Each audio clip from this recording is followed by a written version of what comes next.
The story you're about to hear is true.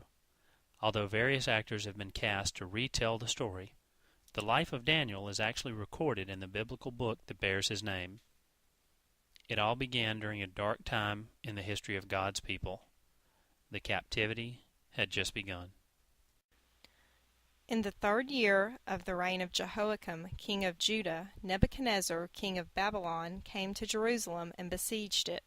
And the Lord gave Jehoiakim, king of Judah, into his hand, with some of the articles of the house of God, which he carried into the land of Shinar, to the house of his God. And he brought the articles into the treasure house of his God. Soon after they arrived, the king instructed Ashpenaz, one of his servants, to bring some of the children of Israel, some of the king's descendants, and nobles, so that he could choose some wise men. I'm specifically looking for good-looking young guys, gifted in all wisdom, possessing knowledge and quick to understand, who have the ability to serve me in the king's palace, and look for guys who can teach the language and literature of the Chaldeans. Yes, sir, I will do it immediately. The king appointed for them a daily provision of the king's delicacies, and of the wine which he drank, and 3 years of training for them, so that at the end of that time they might serve before the king. Now from among those of the sons of Judah were Daniel, Hananiah, Mishael, and Azariah. To them the chief of the eunuchs gave names. He gave Daniel the name Belshazzar, to Hananiah Shadrach, to Mishael Meshach, and to Azariah Abednego.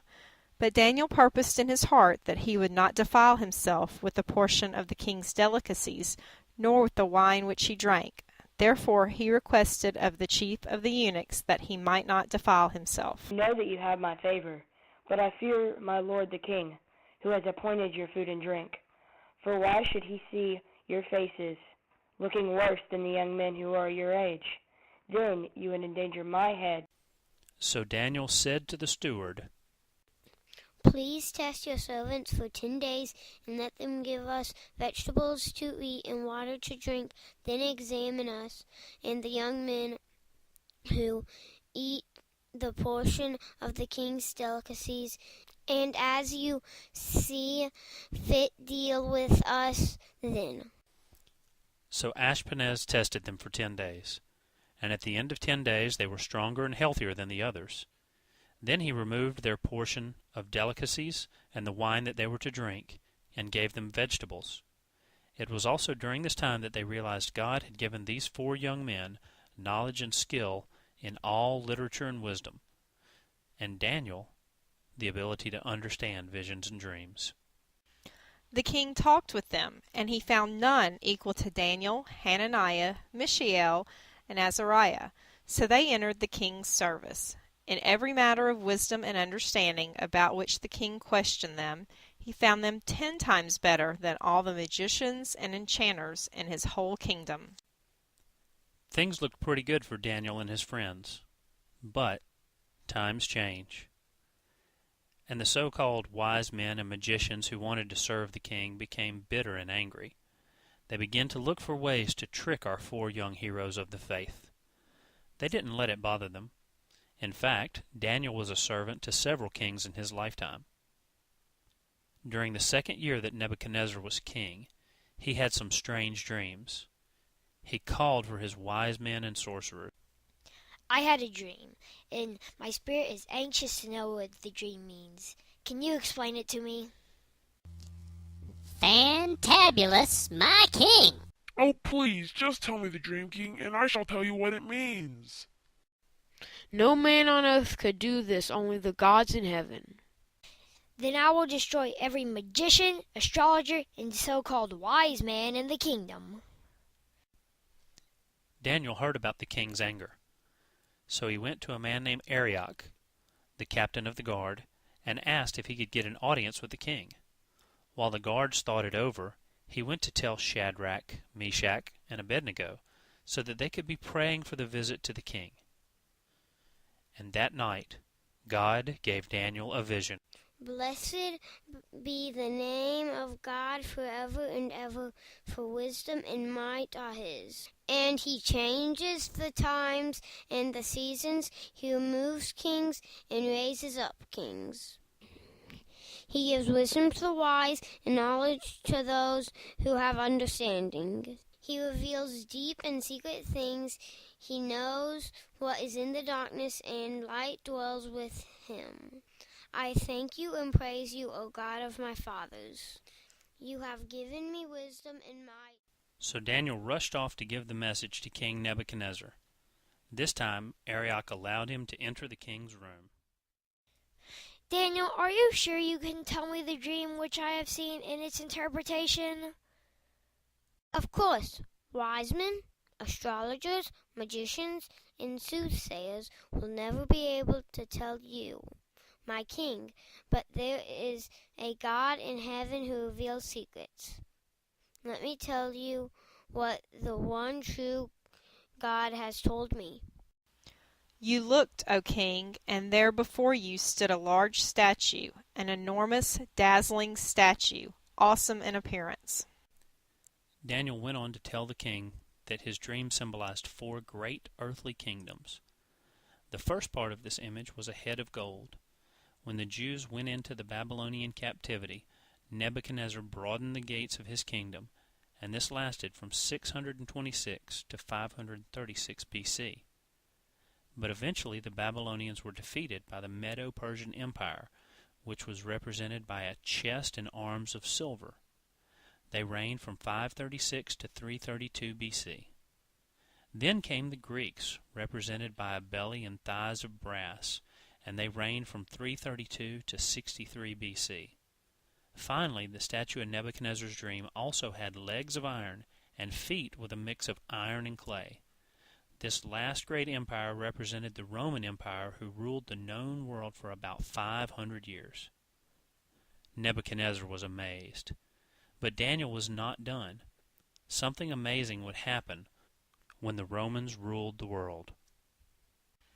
And in the days of these kings, the God of heaven will set up a kingdom which shall never be destroyed, and the kingdom shall not be left to other people. It shall break in pieces and consume all these kingdoms, and it shall stand forever. Then King Nebuchadnezzar fell on his face before Daniel, and commanded that the servants bring him gifts and incense. Truly, your God is the God of gods, the Lord of kings, and a revealer of secrets, since you could reveal this secret.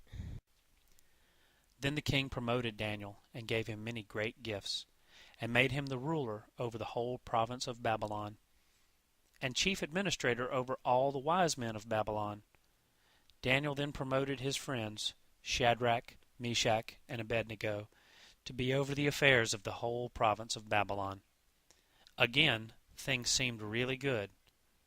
But before long, Nebuchadnezzar had a crazy idea. Hey, did you guys hear about Nebuchadnezzar's new vision? He says he's going to make an image of gold in the plains of Dura, about 90 feet high and 9 feet wide, completely of gold. And he says if he plays music and we don't bow down, then something terrible is going to happen to us. I wonder what his sorcerers thought of that when he told them. Fantabulous, my king! We will gather all the nations. People will love him, my king. And anyone who refuses will be thrown into a blazing furnace. The Babylonians did as the king commanded, and soon the statue was finished. So the king had all the people gather to see his statue in the plain of Dura. They gathered around, and the music began to play.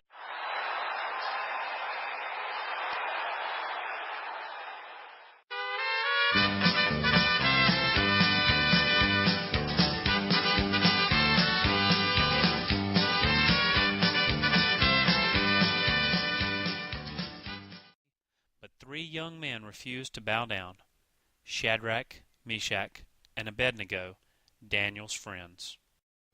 How do you think things are going, men? Fantabulous, my king! Wait, look, those 3 young men, the ones who do not serve your gods, are refusing to bow. Throw them into a blazing furnace, my king. What are you doing? Don't you serve my gods? Bow down. I'll give you one more chance. Would you believe that those young boys refused to do what the king said? They would not bow down before the image. They said, "If we are thrown into the blazing furnace, the God we serve is able to save us from it, and he will rescue us from your hand, O king. But even if he does not, we want you to know, O king, that we will not serve your gods or worship the image of gold you have set up." So they took Shadrach, Meshach, and Abednego, and had them bound and thrown into the furnace. Nebuchadnezzar was so mad that he had the furnace turned up, and it was heated 7 times hotter than normal. The flames were so hot that the soldiers who threw them into the furnace caught on fire. So they sat and waited to see how quickly the fires burned up Shadrach, Meshach, and Abednego. But something miraculous happened. What's happening? Look inside the furnace. Weren't there 3 men thrown into the fire? Yes, my king, 3 men. But I see 4 men walking around in the fire, and the 4th man looks like a son of God. Open the furnace now! Shadrach, Meshach, and Abednego, come out. You are servants of the Most High God. Come here. The guards opened up the furnace. Would you believe that not only did they survive the furnace, but they were not even burned? The hair on their heads were not singed, and they did not even smell like smoke. So Nebuchadnezzar praised God and told his subjects that he believed they were protected by the angel of the Lord in the fire. He made a declaration on that day. I make a decree that any people, nation, or language which speaks anything against the God of Shadrach, Meshach, and Abednego will be destroyed, because there is no other God who can deliver like this. What have I done?